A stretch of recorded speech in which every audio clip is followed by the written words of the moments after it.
এবারে সবজি কি কি দিয়েছেন? নমস্কার বন্ধুরা, চম্পা ব্লগে আপনাদের সকলকে স্বাগত জানাই। আশা করছি আপনারা সকলে ভালো আছেন। আজকে শহীদ দ্বীপের সানসেট পয়েন্টে নিয়ে এলাম, আর এটা অবস্থিত লাক্সমানপুরে।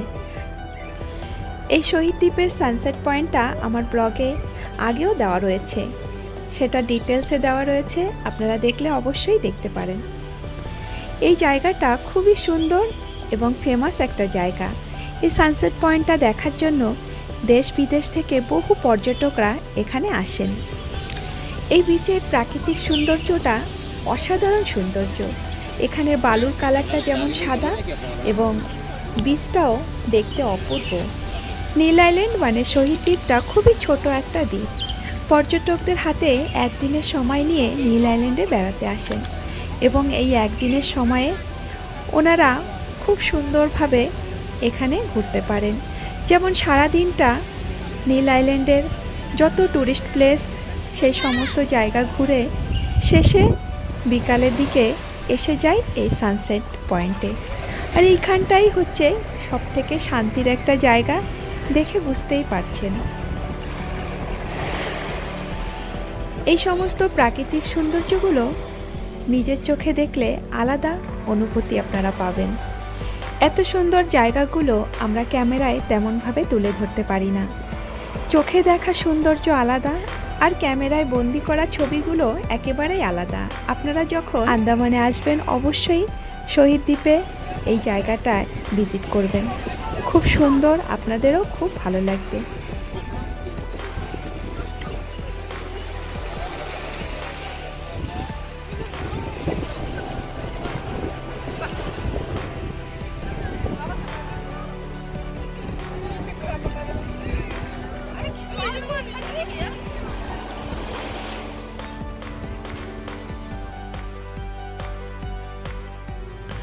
আজ আর এই বিচের সম্পর্কে বেশি কিছু বললাম না, কারণ পুরনো ব্লগে আমি সব কিছুই আপনাদের সঙ্গে শেয়ার করেছি।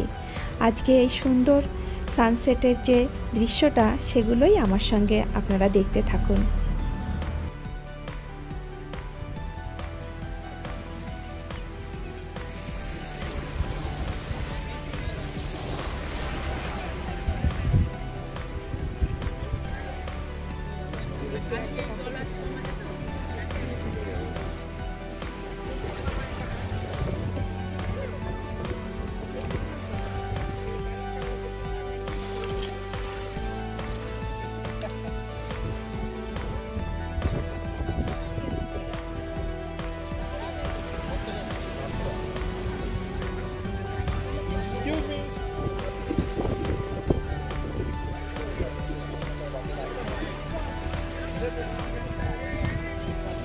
এখানে যারাই আসেন ওনারা সকলেই ফটোশ্যুট করেন। এখানে ক্যামেরা থেকে আরম্ভ করে অন্যান্য অনেক ফ্যাসিলিটি এখানে আছে। যেমন বিচে রয়েছে অনেক দোকানপাট, রয়েছে রেস্টুরেন্ট, মোটামুটি সব কিছুই এখানে পাবেন। প্রতিদিন যেন এই বিচে মেলা বসে। সূর্য অস্তটা যতই কাছে আসে ততই যেন লোকজনের ভিড় জমে। এই সমস্ত সুন্দর জায়গাতে কেবলমাত্র পর্যটকরাই আসে বলাটা ভুল হবে। আমাদের শহীদ দ্বীপের যারা বাসিন্দারা সারাদিন খুবই ব্যস্ত থাকেন। এই ব্যস্ততা কাটিয়ে সন্ধ্যার সময় পরিবারসহ এই সুন্দর জায়গাতে বেড়াতে আসেন এবং এইখানে আসলে সবার মনটা খুবই ভালো হয়ে যায়। আজকের দিনে শহীদ দ্বীপের প্রতিটা বাড়ির প্রতিটা লোকজনই কাজে ব্যস্ত। একটা সময় এনাদের হাতে কাজকর্ম বলতেই চাষবাস, বাগবাগান, এছাড়া আর কোনোই কাজ ছিল না। কিন্তু এখন শহীদ দ্বীপ এত ডেভেলপড হয়ে গেছে যে লোকজনের ইনকামের একটা সুযোগ করে দিয়েছে।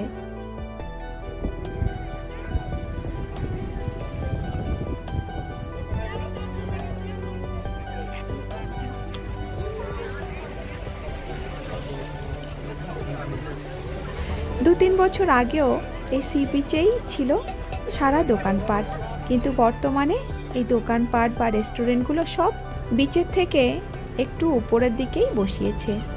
আর এই যে সমস্ত দোকানপাটগুলো এখানেই বসে। এখানে সব ধরনের সি ফুড থেকে আরম্ভ করে ফাস্ট ফুড সব কিছুই এখানে পেয়ে যাবেন।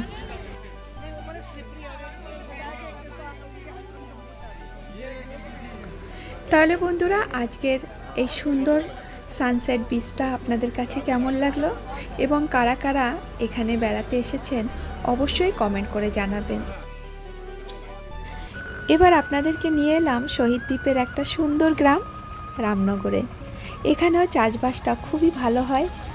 আমার ব্লগে রামনগরের চাষবাস বা এখানকার লোকজনের সঙ্গে সাক্ষাৎকার তেমনভাবে দেখায়নি। আমাদের শহীদ দ্বীপে বাঙালির সংখ্যাটা সবথেকে বেশি, অন্যান্য ভাষাভাষীরও লোকজন আছে খুবই অল্প সংখ্যক। আর এখানে যত বাঙালি আছে সকলেই পূর্ব পাকিস্তান থেকে আগত।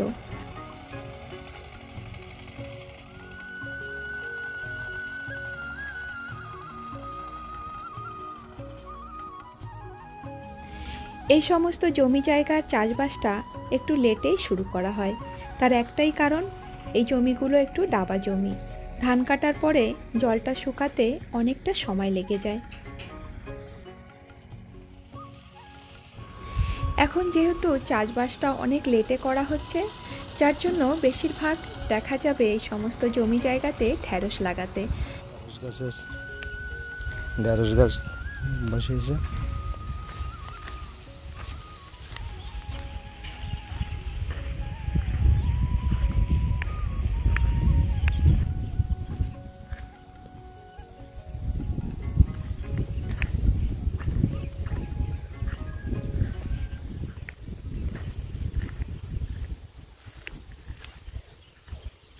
না, নমস্কার। তা কি করছেন? এই ভেন্ডি গাছে গোড়ায় মাটি। তাতে মাঝে মেশিন চালাবে না? ওষুধ স্প্রে করে না, মেশিন চালাবে না, মানে এইভাবে ই করে মাটি। কোদাল কোপাবো। ওহো, কোদাল কোপাবে। ছোটো মেশিন নাই। তা এটা কি আপনার নিজের? হ্যাঁ, নিজে। তাই কতটুকু লাগিয়েছেন? 3.5 বিঘা। মানে পুরোটা ঢেঁড়স দিয়েছেন? না, টমাটার দিচ্ছি। হ্যাঁ তরমুজ, হ্যাঁ। সাদা কুমড়ো, কিছু পুঁই শাক। ওহো, তা আপনার নাম কি? গুরুপদ দাস। গুরুপদ দাস। তা এইখানেরই বাসিন্দা? হ্যাঁ, তা জন্ম থেকে এইখানে? এখানে। জন্ম কোথায় হয়েছে? জন্ম পাকিস্তান। জন্ম পাকিস্তানে হয়েছে? আদিবাড়ি পাকিস্তানে? তা এইখানে কবে থেকে? এই প্রথম যখন সেটেলমেন্ট হলো তখন থেকে। ও নিয়ে আসছে তখন। হ্যাঁ, সরকার থেকে নিয়ে আসছে তখন। এই গ্রামটার নাম কি? রামনগর। রামনগর গ্রাম। তাই নম্বরটা নম্বর 3। তা আপনারা এখানে ধান করেন না? হ্যাঁ, কেমন হয় ধান? ভালোই হয়। ভালো হয়। কি ধানটা করেন? আমরা করে এখন ওই মসুরি, স্বর্ণ মসুরি। মুসুরিটা? হ্যাঁ, স্বর্ণ মসুরি। স্বর্ণ মুসুরি। হ্যাঁ, তো ওটা হয় কিরকম? ভালো হয়। ভালো।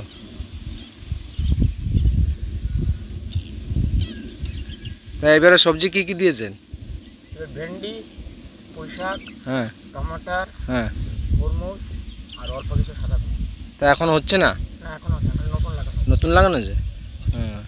তা এই যে এইটার এই যে এখন যে এই ঢেঁড়সটা দিয়েছেন না, এটা যখন উঠবে না, তো কেমন দাম থাকবে? ও বলা যায় না। বলা যায় না না? হ্যাঁ 40 টাকা হতে পারে, 10 টাকা হতে পারে, 20 টাকা। ও কোনো রেট ঠিক ফিক্স নেই। হ্যাঁ। তা আপনি নিজেই করছেন, কিষাণ বাদা নেন না? কিষানরা দিয়ে একদম নেই, এইবার নেই নাই কিষান। হ্যাঁ, এবার কাজে লাগে নিজেরাই করছে। নিজেই করছেন? হ্যাঁ, কিষাণে তো প্রচুর দাম না? 700 টাকা খাইয়ে দাইয়ে 2 বেলা খাওয়া দাওয়া। হ্যাঁ 7:30 থেকে 4টা। ও আদিবাড়ি ওইখানে আর যাওয়াটা হয় নাই? না, কোথাতে ওইখানে কোথায় ছিল বাড়ি? আগে তখন আমি ছোটো থাকতে আসছে, মনে নেই। লড়াই, বাংলাদেশের লড়াই যখন হলো তখন নিয়ে আসছে বাবা মা। হ্যাঁ তখন ছোটো ছিল। হুম। কুমিল্লা ডিস্ট্রিক্ট না কি ছিল? কুমিল্লা ডিস্ট্রিক্টে?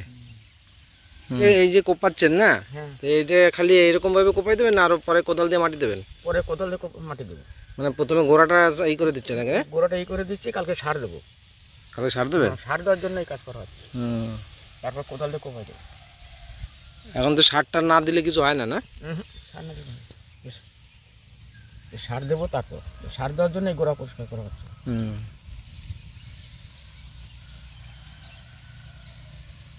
সেটেলমেন্ট কে আপনার বাবা পেয়েছিল? হ্যাঁ। কতটুকু জায়গা পেয়েছিলেন? 15 বিঘা, 5 একর। তা এখন 5 একর জমিতে পুরোটাই মানে সবজি টবজি হয় না?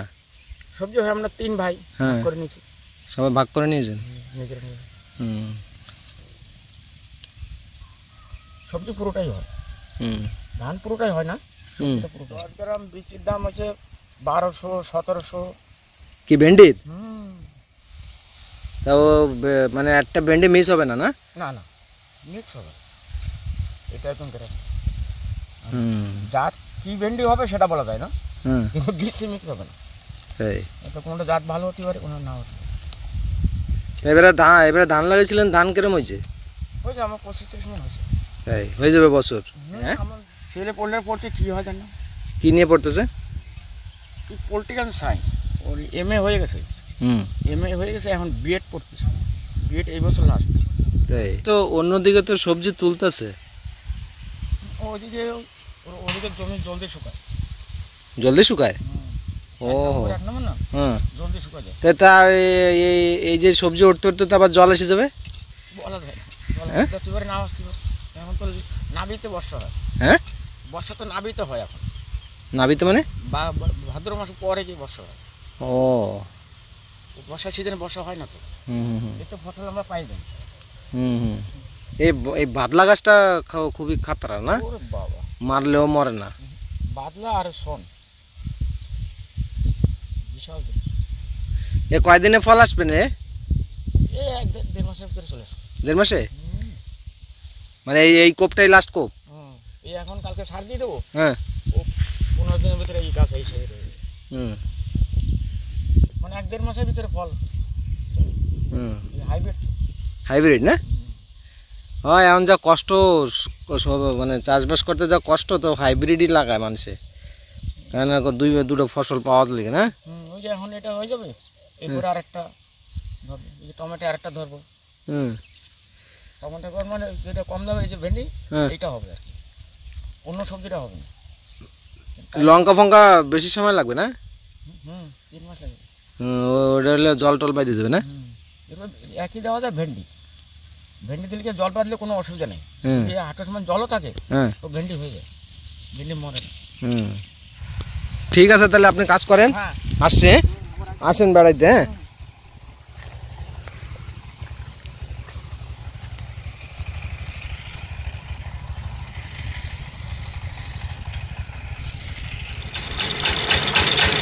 তা এমনি তুমি প্রাইভেটে চাষবাস করো না?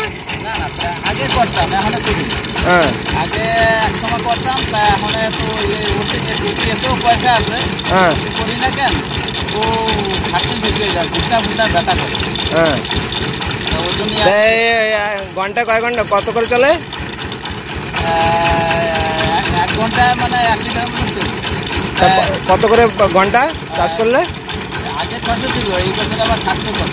700 করে 2 ঘন্টা তোলায় বাড়ি সময় দাও, 1400 টাকা চলে আসবে। খরচা 6 টাকা, ধরো 300 টাকা দিয়ে যাবে।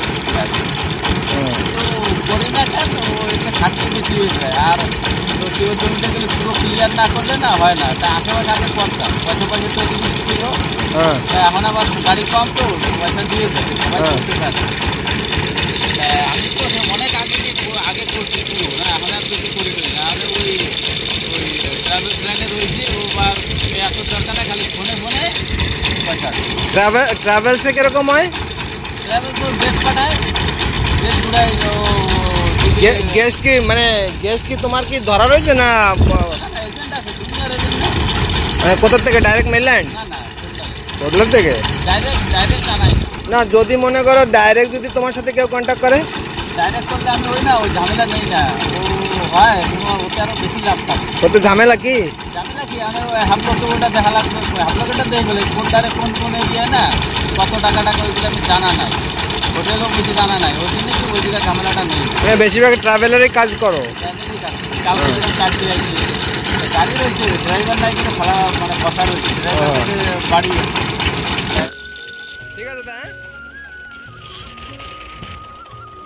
আন্দামানে চাষবাস করা মানে ভীষণ খরচা, যেমন বীজ, ঔষধ, লেবার সব কিছুরই দাম বেশি, তার উপর থেকে অসময় বৃষ্টি।